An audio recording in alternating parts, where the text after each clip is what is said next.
और चलिए अब आगे बढ़ रहे खबरों में। कल से संसद के बजट सत्र का दूसरा चरण शुरू हो चुका, लेकिन पहले ही दिन विपक्ष ने सरकार पर जोरदार हमला बोला। लोकसभा में विपक्ष के नेता राहुल गांधी ने वोटर लिस्ट में गड़बड़ी के मुद्दे पर सरकार पर हमला बोला और सदन में चर्चा की मांग की।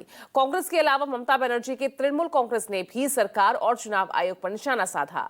टीएमसी सांसद सौगत रॉय ने चुनाव आयोग पर बीजेपी के लिए काम करने का गंभीर आरोप लगाया और उसके बाद तो सदन के अंदर से लेकर बाहर तक बवाल हो गया। पूरी रिपोर्ट देखिए।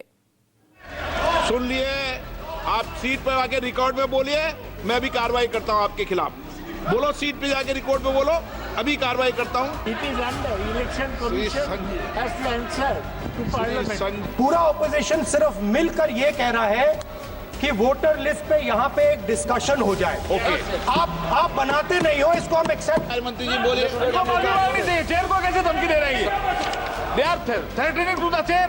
सर, अभी जो माननीय लाइए प्रस्ताव, लाइए, तैयार कीजिए। संसद की मर्यादा से सदन चलेगा। सर, अगर कोई सदन की मर्यादा को उल्लंघन करेगा तो उस पर कार्रवाई होगी। मोनेर जोर, मोनेर जोर, मोनेर जोर। सर, एक सेकेंड। संसद के बजट सत्र का दूसरा फेज सोमवार को हंगामे के साथ शुरू हुआ। दोनों सदनों की शुरुआत हंगामेदार रही। सरकार की नजर वक्फ संशोधन बिल जैसे अहम मुद्दों पर मुहर लगाने की, लेकिन विपक्ष की मंशा कुछ और ही है। राज्यसभा और लोकसभा में विपक्ष सरकार पर हमलावर नजर आ रहा। पहले ही दिन लोकसभा में विपक्ष के नेता कांग्रेस सांसद राहुल गांधी ने वोटर लिस्ट में गड़बड़ी का मुद्दा उठा दिया। बिकॉज आपने सही बात बोली कि वोटर लिस्ट क्या सरकार बनाती है। मैंने नहीं बोला। नहीं, आपने बोला क्या, और आपने सही बोला कि सरकार वोटर लिस्ट नहीं बनाती है। मगर पूरे देश में वोटर लिस्ट पर सवाल उठ रहे हैं। हर स्टेट में, हर ऑपोजिशन के स्टेट में और महाराष्ट्र में black and white voter list पे सवाल उठे हैं। तो पूरा ऑपोजिशन मिलकर सिर्फ ये बोलने दीजिए, पूरा ऑपोजिशन सिर्फ मिलकर ये कह रहा है कि वोटर लिस्ट पे यहाँ पे एक डिस्कशन हो जाए। ओके। आप बनाते नहीं हो, इसको हम एक्सेप्ट कर रहे हैं, आप डिस्कशन तो कीजिए। राहुल गांधी का आरोप है कि पूरे देश में मतदाता सूची पर सवाल खड़े किए जा रहे हैं। हर राज्य में विपक्ष एक सुर में इस पर सवाल उठा रहा है, इसलिए इस पर सदन में चर्चा होनी चाहिए। राहुल गांधी के उस बयान के बाद तो विपक्ष की तरफ से सरकार पर हमले शुरू हो गए। एक के बाद एक विपक्षी दल सरकार और चुनाव आयोग को निशाने पर ले रहे हैं। We are going to give the 193 regarding the role and function of the election commission. वो जो वोटर लिस्ट में जितने जैसे तरीका के epic card, doubling 3 voters against 1 epic card, which is not permissible in law.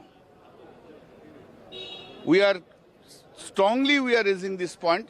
Our leader, the Honorable Chief Minister Mamata Banerjee, has raised this point. We will also raise this point in the Parliament itself, and we are going to give a deputation tomorrow in the Election Commission itself. महत्वपूर्ण ये है ना कि चुनाव है तो लोकतंत्र है, लोकतंत्र है तो संसद है, और जो सरोकार हैं, जो इवन इलेक्शन कमीशन एक्नॉलेज कर चुका है मल्टीपल आई कार्ड का और एक ही नंबर पे 2 जगह 3 जगह, तो उससे चिंता होती है कि हमारी चुनाव रिग की जा रही है। उसके संदर्भ में हमने उस प्रश्न को उठाना चाहा और हमें उसकी इजाजत नहीं दी गई। तो फिर संसद के मायने क्या है, संसदीय लोकतंत्र के मायने क्या है, इसलिए हमने वॉकआउट किया। दरअसल आज सदन शुरू होते तृणमूल कांग्रेस के सदस्य सौगत रॉय ने मतदाता सूची में खामियों का मामला लोकसभा में उठाया।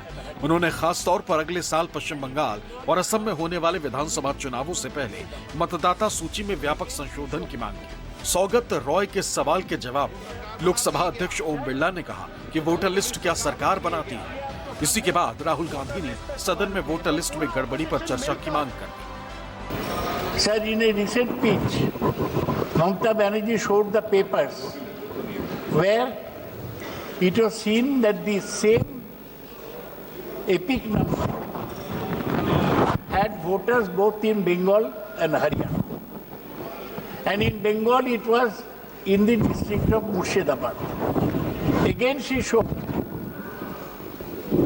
voter cards which had same epic numbers in Burdwan and in Haryana. So this shows that all is not well in the state of Denmark. There are some serious flaws.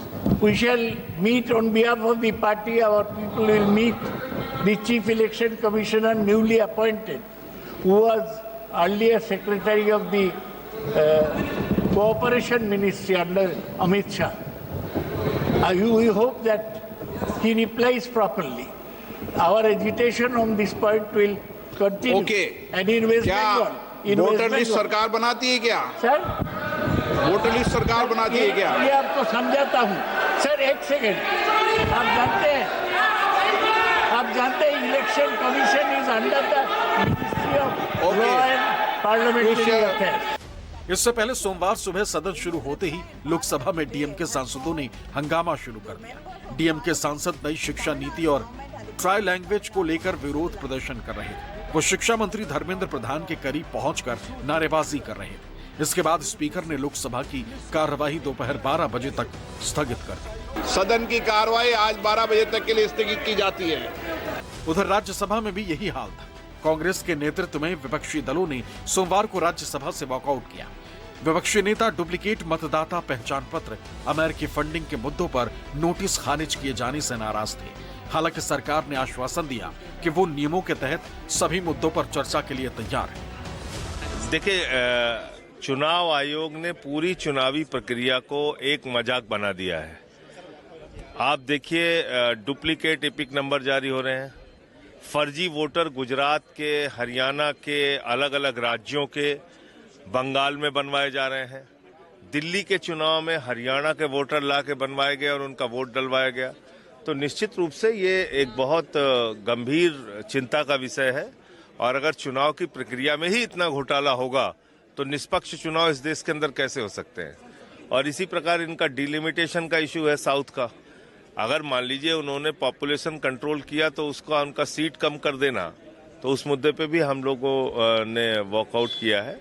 और चुनाव आयोग और सरकार को अपनी स्थिति साफ करनी चाहिए। ये जो चुनावी घोटाले की खबरें राज्य दर राज्य, महाराष्ट्र, हरियाणा, बंगाल, दिल्ली से आई हैं। We have shown there are duplicate epic card IDs for number of voters. Hundreds of voters have got duplicate epic card IDs. The Election Commission has accepted this fault and has said it is going to stop it within 3 months. But how can it stop it in 3 months when it doesn't even know how many countless numbers of epic cards exist? Today we have given a notice on this, on the duplicate epic cards in the House. These notices were not allowed on this burning issue that concerns the basis of our democracy. This issue was not allowed to be discussed. The role of the Election Commission was not allowed to be discussed. We have therefore walked out of the House.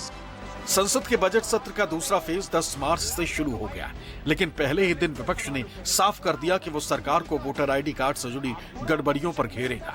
4 अप्रैल तक चलने वाले इस session में 16 बैठकें होंगी। Budget सत्र के दूसरे सेशन में सरकार 36 बिल ला सकती है। खासकर सरकार का फोकस 3 विषयों पर ज्यादा होगा। इनमें विभिन्न मंत्रालयों के लिए अनुदान मांगों को मंजूरी, मणिपुर बजट पास कराना और वक्फ संशोधन बिल। इस दौरान सरकार और विपक्ष के बीच जबरदस्त टकराव होने की आशंका है।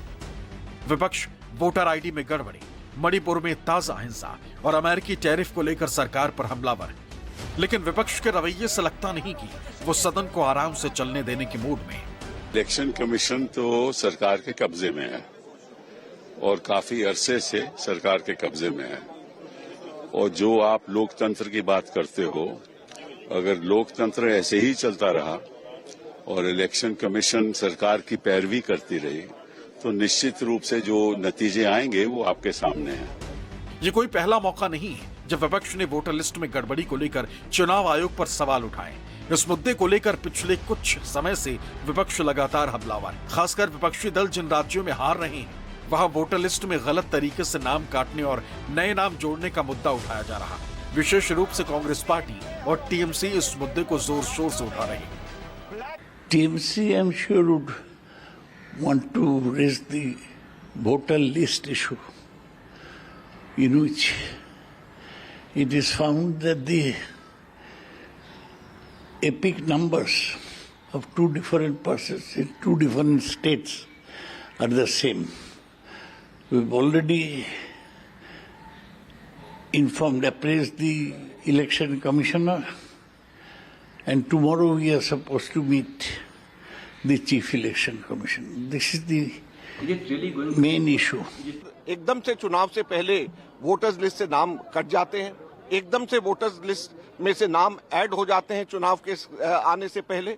तो ये सारी की सारी चीजों के ऊपर चर्चा होनी चाहिए, क्योंकि ये लोकतंत्र के ऊपर एक बहुत बड़ा प्रश्न चिन्ह है।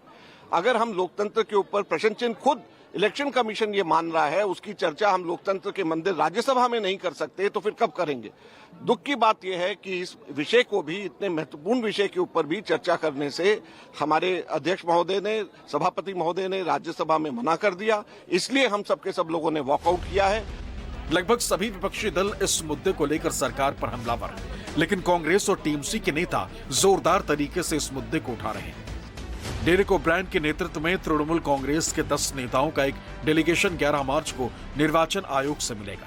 उनके साथ कल्याण बनर्जी, काकोली घोष दस्तीदार, सागरिका घोष, कीर्ति आजाद, साजिदा अहमद, असित कुमार मल, अबू ताहिर खान, प्रकाश चिक बैरक और साकेत गोखले होंगे।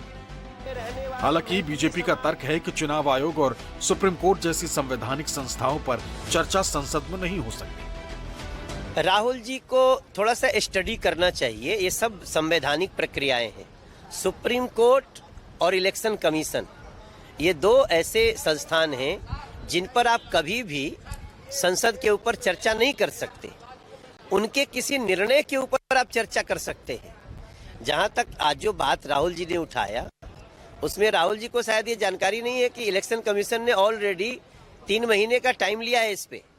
तो जब इलेक्शन कमीशन उसको खुद देख रहा है, तब आप उसको पार्लियामेंट में डिस्कस नहीं कर सकते। वोटिंग मशीनों में गड़बड़ी के बाद अब विपक्ष ने वोटर लिस्ट में गड़बड़ी का मुद्दा उठाया। सरकार के तर्क के बावजूद विपक्ष एक सुर में चुनाव आयोग पर निशाना साध रहा है। सीधे सीधे कह रहा है कि चुनाव आयोग केंद्र में सत्ताधारी दल बीजेपी के साथ सांठगांठ से वोटर लिस्ट में फेरबदल कर रहा है। Bureau report, news 24।